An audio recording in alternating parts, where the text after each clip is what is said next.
Now, the unvarnished portrait of a poet's final year and the mission to make the most of every moment. Come See Me in the Good Light is the searing new documentary that follows Colorado poet laureate Andrea Gibson and wife Megan Fally as they confront Gibson's terminal diagnosis. Here's part of the trailer. At first, I thought it was a stomach bug. But when it started feeling like a stomach anaconda, my doctor convinced me to get a CAT scan.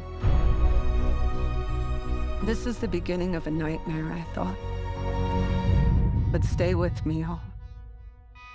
Because my story is one about happiness, being easier to find once we realize we do not have forever to find it.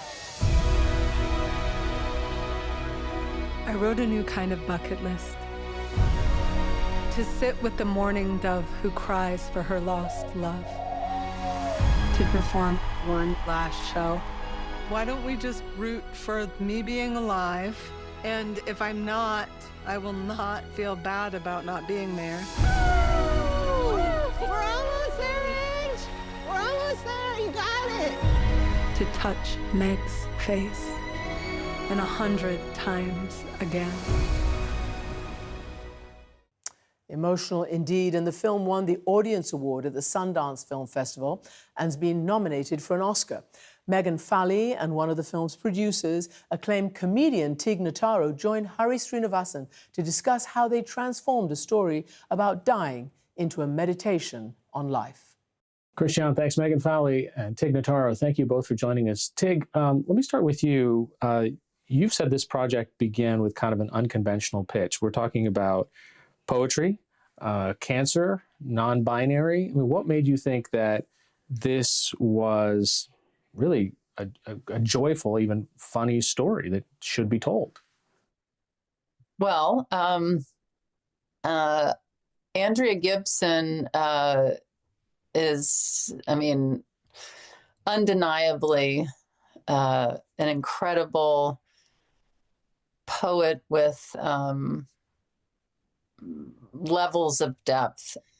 One of my favorite things over the years of knowing Andrea was their sense of humor and the ability to talk about anything and then a second later laugh about nothing was off the table. And so it just made for a very dynamic human being. And that dynamic person fell in love with another dynamic person. And, you know, when you have those qualities in somebody or people, that's going to make for an interesting subject or two to follow. I wrote a new kind of bucket list. It isn't an index of wild adventures. It requires no bungee jumps, wingsuits, or hot air balloons. No passport stamps or dolphin swims. As riveting as those things may be, none of them ignite me as much as what most of us were taught to think of as the little things. Megan, we learned that this was not sort of like love at first sight per se, that you were friends, you kind of on the poetry circuit. What made you attracted to them?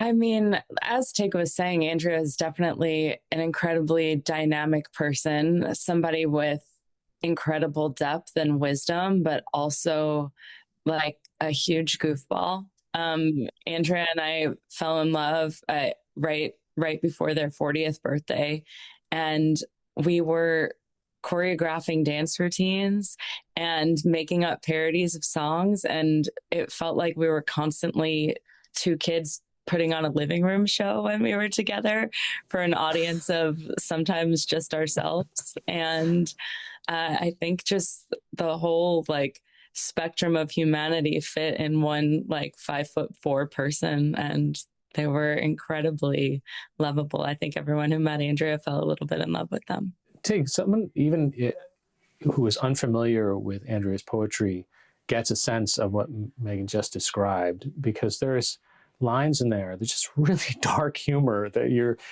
kind of have a license as an audience member to say, wow, I mean, if Andrea just laughed about that, I guess I can too. I mean, these were clearly intentional choices from a kind of a filmmaker's perspective of leaving these in there. I think it was something that between Ryan, the director, and Bernice, who edited the film, that they came to together. But there was also an understanding going into this project that there was going to be that openness. There is that that sense of humor, sometimes dark, sometimes, as Meg was saying, very goofy. Andrea's having a serious medical emergency, which is that their thumb is just coming off. I'm gonna bring it up to the nurse when she comes back because I think this might be a little bit more important than the tumors. And but I think that when things get dark, when you're able to find the right angle to cut in there with humor, the level of tension that it breaks is so astounding. And I'm always blown away when people say that anything is off limits for comedy, because that's coming from the perspective of you think you know how they're going to go in at it. And you think, and that's based on bad humor that didn't work. But when someone comes in with that right slice, it's the sweetest cut in the world, because yeah, again, the level of tension that it breaks, and you go, oh my God, that's the way to get in to laugh about cancer. That's the way in to laugh about death. And I don't know what's better than that. I really don't. It's a true gift. But Megan, there's a conversation that the two of you have in the film about really the choice of words and how you have so many more words that you use when you speak and write versus Andrea. That's the thing, Meg. You know so many words. But one day we're going to find out that all these words that Meg says are words aren't really words. Okay, let's take a vote. What's more weird? Me knowing words as a poet and a writer, or Andrea, poet laureate, knowing 5? Do you know how good of a writer you have to be to write as many poems as I have with 5 words? What's interesting is poetry, even when you say that word, it feels inaccessible to people. And Andrea seems so intentional about not just the choice of words, but making sure that they didn't write over people's heads.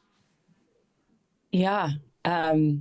Or hearts. Or hearts. Yeah. Andrea and I love words and I love language. So Andrea and I could be driving and I would say, point to the scenery and say, it's so bucolic. And Andrea would be like, what the heck are you talking about? And we had this joke because, there's that famous saying, like, why use like 3 words when you could use 1, talking about the economy of language. And Andrea would say to me, why use 1 word when you could use 5 or 6? Tig, what is the point of making a film like this? Is this about an active choice to guide the film that this is about living, not necessarily about the end? I think what's so incredible, I remember when Ryan, the director, told me that he's never made a film before where the subjects never asked, what story are we telling? How do you have me framed in the camera lens? There was pure trust in Ryan and Jess, the producer, and the crew, which was very small. And having that openness and trust led to the moment of Ryan and Jess and everybody deciding, like, we can wrap this up. We don't have, that was what they thought, was like, we don't need to see the hero die. We can wrap this up now and leave it on this hopeful note, which is what the movie is. People leave this movie with this sense of deep urgency about life. Like, what have I been doing with my time? And oh my gosh, thank you so much. It's really something, because you can hear cancer and poetry and it can paint this particular picture, but it's as dynamic as the subjects. Megan, how comfortable did you get over time with a camera person somewhere in some of your most kind of intimate moments? You're laying in bed together, you're in the kitchen, but there's also these scenes where Andrea is opening up an email to figure out what the latest sort of cancer score is and whether it's going to be good or bad. And the audience is watching, it's almost like your lips are quivering, your anxiety. Did you just forget that they were there? Did they become kind of flies on the wall? Yeah, they did not become flies on the wall. They became friends who were in the experience with us. And that happened really quickly. The first day that we were filming, Ryan, the director, told me, like, listen, you guys, we might film 1,000 hours and we'll use 1% of that. So, don't worry too much about anything that happens. I think because of Andrea's impending mortality and really all of ours, but Andrea's awareness of it, the idea of not forming intimate, close relationships with the people we were inviting into our home so frequently, that would have been the absurdity. That would have been a ridiculous thing to do. And so we both felt so grateful for those moments when we were opening those hard numbers, because we had built very quickly this beautiful community that was also holding us through it. Tig, you've been public about your own experiences with cancer, and I wonder if that at all influenced or shaped your decision to be involved with this project, and why you thought people should see Andrea maybe beyond the disease? Yeah, I mean, I haven't thought about that before, because as soon as this idea was presented by Steph Willen, the other producer on the movie, who is also an old friend of Andrea's, it was like the most obvious thing. I couldn't even believe that I didn't think of it myself. I feel so lucky that my story turned out differently. Everything that I do is informed by my cancer diagnosis, and making it through that, and making sure that you can't help but be tethered to this reminder once you've gone through something like that. And you can kind of slip away in moments of life because you're human, but I am forever tethered to what I went through. And this was just an opportunity to kind of stay in that thankful, elevating space, if that makes sense. Megan, I think something revealing for a large part of the audience will be how Andrea's exes are part of this extended family now. And you said something really powerful, which is that so many people don't realize that queer individuals lose so much family when they come out, and that they work really hard to hold on to those people because it's family. How is that family supporting you now as you're going through grief? Well, right now, they're at home watching my dogs so that I can travel with this film. And that is one of the major supports. But yeah, Andrea has a poem written about their best friend, Emily, it's called Angel of the Get Through, and it's a love poem for their best friend. And Emily has really become my angel of the get through throughout this time. We're operating, Andrea's business together and working to keep their legacy alive. And I've also, this Come See Me in the Good Light family has just, I feel like what is on top of their minds at all time is how can we take care of Megan better? And I don't know if it's a conscious discussion at all, or if it's just innate in every single person involved. But the way that the caregiving has transferred from my role of giving to now my role of receiving by all of these friends and beautiful people, it just feels like the most complete cyclical nature of love. Like I don't, so much so that it doesn't even feel like I've lost my love. I just feel like it's changing forms. That's really it's really touching. I mean, because I remember the scene where Andrea was saying, "Oh, one of the things that I'm really going to regret about this is that I'm not going to be around to help Megan." And even at that moment, like, how am I going to be there for you?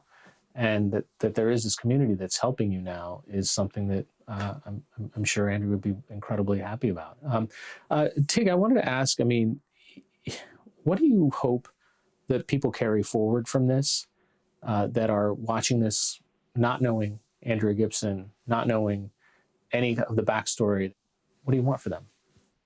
As I was saying before, that tethered feeling I have to the insight I got, I always say that, like, my experience, I felt like I was on the edge of the universe, and I thankfully was pulled back, and it's hard to unsee what I saw and unfeel what I felt. And as Andrea said, that they hope people don't wait for a diagnosis like this to start living their lives. And it's so hard as a human being to stay in that sweet spot of gratitude. And but I really hope, because this could be the closest somebody comes to a diagnosis like that, is falling in love with Meg and Andrea in this film and becoming really in touch with and present